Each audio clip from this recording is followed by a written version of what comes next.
ઓમ શ્રી પરમાત્મને નમઃ. શ્રીમદ ભગવદ્ ગીતા અધ્યાય 14 ગુણત્રય વિભાગ યોગ. આજે આપણે શ્લોક ક્રમાંક 24 અને 25 સમજીએ. 21મા શ્લોકમાં અર્જુને બીજો પ્રશ્ન પૂછ્યો છે કે ગુણાતીત મનુષ્યના આચરણો કેવા હોય છે. તેનો ઉત્તર 24 અને 25માં ભગવાન આપે છે. તો ચાલો આપણે આજના શ્લોક જોઈ લઈએ. શ્રી ભગવાનુવાચ સમદુઃખ સુખ સ્વસ્થઃ સમલોષ્ઠાસ્મકાંચનઃ તુલ્યપ્રિયપ્રિયો ધીરઃ તુલ્યનિંદાત્મસંસ્તુતિઃ માનાપમાનયોસ્તુલ્યસ્તુલ્યો મિત્રારિપક્ષયોઃ સર્વારંભપરિત્યાગી ગુણાતીત સ ઉચ્યતે. શ્રી ભગવાન અર્જુનને કહે છે, જે નિત્ય નિરંતર આત્મભાવમાં સ્થિત છે, સુખ દુઃખને સમાન સમજે છે, માટી પથરા તેમજ સોનામાં સમાન ભાવ રાખે છે, જ્ઞાની છે, પ્રિય અને અપ્રિયને એક જેવા માને છે, તથા પોતાની નિંદા કે સ્તુતિમાં પણ સમાન ભાવ રાખે છે, જે માન અપમાનમાં સમ છે, મિત્ર અને શત્રુમાં પણ સમ છે, તેમજ સર્વ કર્મોમાં કર્તાપણાના અભિમાન વિનાનો છે, એ પુરુષ ગુણાતીત કહેવાય છે. ધીરસ સમદુઃખ સુખ. સ્વામી રામ સુખદાસજી વર્ણવે છે, નિત્ય અનિત્ય, સાર અસાર વગેરેના તત્વને જાણીને સ્વતઃ સિદ્ધ સ્વરૂપમાં સ્થિત હોવાથી ગુણાતીત મનુષ્ય ધૈર્યવાન કહેવાય છે. હવે રામસુખદાસજી મહારાજ સુખ કોને કહેવાય અને દુઃખ કોને કહેવાય એની વ્યાખ્યા કરે છે. તો મહારાજ કહે છે કે અનુકૂળ પ્રતિકૂળ પરિસ્થિતિમાં જે સુખ દુઃખ છે તે પ્રારબ્ધના અનુસાર શરીર ઇન્દ્રિયો વગેરેને અનુકૂળ પરિસ્થિતિને સુખ કહે છે અને શરીર ઇન્દ્રિયો વગેરેને પ્રતિકૂળ પરિસ્થિતિને દુઃખ કહે છે. ગુણાતીત મનુષ્ય આ બંનેમાં સમાન રહે છે. સ્વસ્થ સ્વરૂપમાં સુખ દુઃખ છે જ નહીં, સ્વરૂપથી તો સુખ દુઃખ પ્રકાશિત થાય છે. આથી ગુણાતીત મનુષ્ય આવવા જવાવાળા સુખ દુઃખનો ભોગતા બનતો નથી, પરંતુ એ નિત્ય નિરંતર રહેવાવાળા સ્વરૂપમાં જ સ્થિત રહે છે. સમલોષ્ટાસ્મ કાંચન. જે મનુષ્યને માટી પથ્થર કે સોનામાં આકર્ષણ નથી અને ન દ્વેષ થાય છે, પરંતુ વ્યવહારમાં તે ઢેફાની જગ્યાએ રાખે, પથ્થરને પથ્થરની જગ્યાએ રાખે અને સોનાને તિજોરીમાં જ્યાં મૂકવાનું છે ત્યાં રાખે.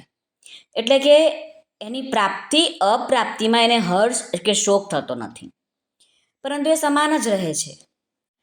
ઢેફું, પથ્થર અને સોનું, આ જ્ઞાન ન હોવું એ સમતા નથી કહેવાતી, પરંતુ સમતા એ જ છે કે આ ત્રણેયનું જ્ઞાન હોવા છતાં પણ એમનામાં રાગ અને દ્વેષ થતો નથી. તુલ્ય પ્રિય. ક્રિયામણ કર્મોની સિદ્ધિ ને અસિદ્ધિમાં, એટલે કે તેમના તાત્કાલિક ફળની પ્રાપ્તિ અને અપ્રાપ્તિમાં પણ તે સમાન રહે છે. તુલ્ય નિંદાત્મ સંસ્તુતિ. નિંદા અને સ્તુતિમાં સમ.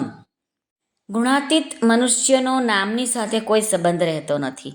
આથી કોઈ નિંદા કરે તો પણ એમને ઉદ્વેગ થતો નથી અને કોઈ એમની સ્તુતિ કરે તો એમને પ્રસન્નતા પણ થતી નથી. એ જ રીતે નિંદા કરવાવાળાઓ પ્રત્યે દ્વેષ નથી થતો અને સ્તુતિ કરવાવાળાઓ પ્રત્યે રાગ નથી થતો. એક સમયે બુદ્ધ પાસે એક માણસ આવ્યો. એ માણસને બુદ્ધ પ્રત્યે ક્રોધ ઉપજતો હતો, તો એ માણસે કશું પણ બોલ્યા વગર બુદ્ધના મોઢા પર થૂક્યો.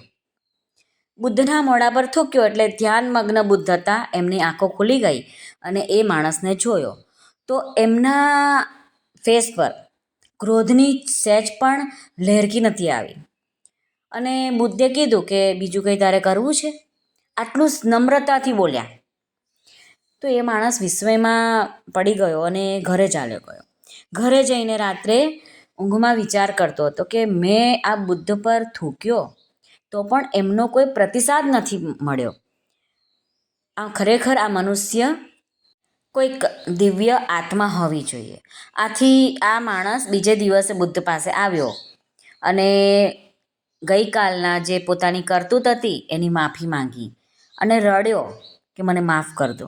ત્યારે પણ બુદ્ધે ધ્યાનમગ્ન હતા એમાંથી આંખો ખોલી અને એ માણસને કીધું કે બીજું કંઈ તારે કહેવું છે? બસ આટલું જ કીધું શાંતિથી. ત્યારે આ માણસ વિસ્મયથી બુદ્ધને કહેવા લાગ્યો કે કાલે મેં તમારી પર થૂક્યો તો પણ તમે એવું કીધું શાંતિથી કે બીજું કંઈ કરવું છે, અને આજે તમે એવું કહો છો કે બીજું કંઈ કહેવું છે. તો કહે છે કે તમે એવા કેવા વ્યક્તિ છો કે તમારે આની કોઈ ફરક નથી પડતો. કોઈ થૂકે, કોઈક તમારી માફી માંગે, કોઈ ફરક નથી પડતો તમને. ત્યારે બુદ્ધે જવાબ આપ્યો કે મારા માટે નિંદા કરે તે પણ સમ છે અને સ્તુતિ કરે તે પણ સરખો જ છે. મારે માટે તું કોઈ એવો વ્યક્તિ છે જ નહીં કે તું મારે પર થૂક્યો તો હું તને ક્રોધ કરું. તો આવી સ્થિતિ થઈ જાય છે ગુણાતીત પુરુષની.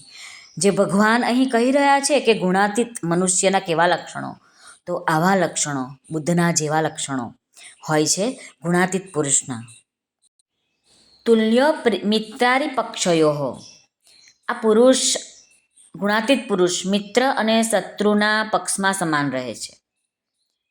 ગુણાતીત મનુષ્યને ખબર પડે કે આ મારો મિત્ર છે કે આ મારો શત્રુ છે, તો પણ એની ઉપર કોઈ અસર થતી નથી. મિત્ર અને શત્રુની ભાવનાને કારણે જ વ્યવહારમાં પક્ષપાત થાય છે. ગુણાતીત મનુષ્યના કહેવાતા અંતઃકરણમાં શત્રુ મિત્રની ભાવના જ રહેતી નથી. આથી વ્યવહારમાં એનાથી પક્ષપાત થતો નથી. સર્વારંભ પરિત્યાગી. આ મહાપુરુષ બધા જ કર્મોના આરંભનો ત્યાગી હોય છે. ધન સંપત્તિના સંગ્રહ અને ભોગોને માટે તે કોઈ જાતના કોઈ નવા કર્મનો આરંભ નથી કરતો. આપમેળે જે પરિસ્થિતિ એને પ્રાપ્ત થાય છે તેની નિવૃત્તિ અને પ્રવૃત્તિ થાય, એટલે કે ક્રિયામાં તેની પ્રવૃત્તિ, કામના, વાસના અને મમતા રહેતી નથી, અને નિવૃત્તિમાં માન, મોટાઈ વગેરેની ઈચ્છા પણ રહેતી નથી. આવો ગુણાતીત પુરુષ હોય છે. ગુણાતીતસ ઉચ્યતે. ઉચ્યતે પદથી જ આ જ ધ્વનિ નીકળે છે કે તે મહાપુરુષની ગુણાતીત સંજ્ઞા નથી, પરંતુ તેના કહેવાતા શરીર અને અંતઃકરણના લક્ષણોને લીધે જ તે ગુણાતીત કહેવામાં આવે છે. અહીં ભગવાને સુખ દુઃખ, પ્રિય અપ્રિય, નિંદાસ્તુતિ અને માન અપમાન, આ 8 નામો લીધા છે. જેઓમાં સાધારણ માણસોની તો વિષમતા થઈ જાય છે, સાધકોની પણ ક્યારેક ક્યારેક વિષમતા થઈ જાય છે. આવા 8 કઠિન સ્થળોમાં જેની સમતા થઈ જાય છે તેને માટે બીજી બધી જ અવસ્થાઓમાં સમતા રાખવાનું સુગમ થઈ જાય છે. આથી અહીં એ જ 8 કઠિન સ્થળોનું નામ ભગવાન બતાવે છે કે ગુણાતીત મહાપુરુષની આ 8 સ્થળોમાં સ્વતઃ સ્વાભાવિક સમતા હોય છે. શ્રી કૃષ્ણાર્પણમસ્તુ. સર્વને ભાવથી જય શ્રી કૃષ્ણ. રાધે રાધે. હરિઓમ તત્સત. જય ગુરુદેવ દત્ત. જય સ્વામિનારાયણ. જય માતાજી. નમઃ પાર્વતે પતે. હર હર મહાદેવ. હર સિદ્ધેશ્વર મહાદેવની જય. આજના આનંદની જય. સર્વનું કલ્યાણ થાઓ, સર્વનું કલ્યાણ થાઓ, સર્વનું કલ્યાણ થાઓ.